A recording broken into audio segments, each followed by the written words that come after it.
Some people out there that they're honest, they'll tell you pretty much up front that they've got a habit and they would rather continue on with their habit, stay out on the street. There's other people, in some cases, they've missed a paycheck or they're elderly. They don't necessarily have a habit they're trying to kick, they just hit hard times. We've been able to kind of fill in that gap and provide them resources and get them off the street. Basically, I oversee two departments. Code enforcement, which are comprised of the property maintenance officers, and then also environmental enforcement. Specifically on the code enforcement side, the property maintenance officers look at and enforce county ordinances, the International Property Maintenance Code, as well as state law. They're not certified by the Criminal Justice Academy in South Carolina. They're actually commissioned by our county council. The Environmental Enforcement Department is comprised of 3 officers. They're also commissioned by county council, but they're also certified through the South Carolina Criminal Justice Academy. Those are our litter officers. We get a lot of calls on the homeless population. That's something that both groups can kind of focus on and help out with. There's a lot of code enforcement departments and litter officers around the state that take it a step further, and that's what we've started doing, is actually documenting them in the Survey 123 app.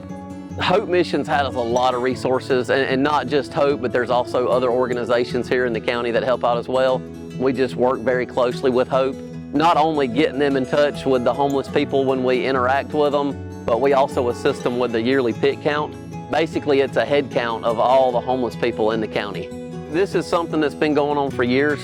It's done all across the country, the same week, same month, every year. When we get complaints about the homeless, sometimes it's from property owners, and then sometimes it's people that are calling in about the trash. It may be they see a campsite pop up in the woods, and then other times they're just concerned because the people are out there. If they've made a big mess and they've got stuff scattered, obviously we want to try to get them to clean up. We provide them with trash bags. So they pick up, and then we go back out there and provide them with means to get it hauled off. So that's kind of the first step. Sometimes there's not really a mess. We're just out simply documenting who they are, where they're at, and then try to provide them with resources. I've ran into 2 or 3 that have been where they're at for 2 or 3 years, but then there are a lot of them that move around quite a bit. They will move from one campsite to another, and they leave behind a huge mess. So we get involved at that point trying to get that cleaned up. We have never went out to a campsite where it was occupied and made them leave. A lot of the homeless people that we see here are from Anderson. You know, I talk to them all over the county. One thing that I've noticed over the last several years is it's a lot more spread out.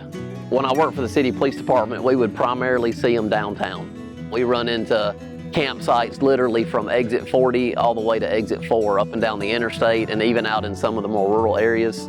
If there's a property owner that's complaining about people on their property, whether they live in another county or another state, we'll go out and ask them to move along. You know, typically they comply and they do that. But we always try to offer them resources to help them get off the street at the same time. Resources that we have, that we hand out, come from Hope Missions. Right now, I've got a truck full of sleeping bags. I've got a big pile of blankets. I've got cases of MREs. And if it's something that they need that we don't have, we can put them in touch with the folks at Hope Missions, and then they can get them what they need. We're a new department, newly organized here within the last couple of years.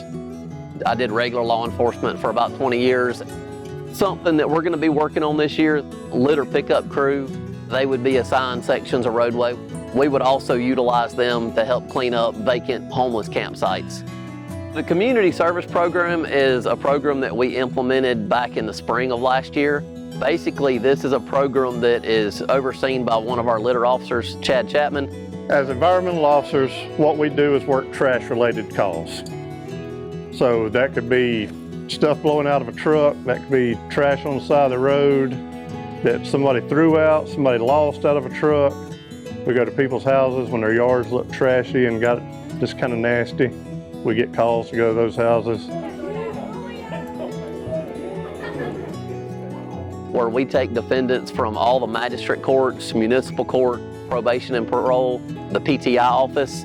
We'll sign them up and assign them a road to go pick up litter on if they've been given community service. So we'll keep up with the miles of roadway that they've cleaned, also the hours, and then we turn that back into the court system. One of the things that we're also working on right now, some revisions to state law as we start moving into demolition, because of some of the older houses and some of the houses that we demolish having asbestos present. If we had an administrative search warrant and we had authority from a magistrate to do that, then we would have that authority to go in and do that testing as needed. A lot of our ordinances are outdated, so we've been slowly getting those revised. Some of the ones that we've been working on are simply revisions of ones that are already on the books. We're also trying to implement some new ordinances as well.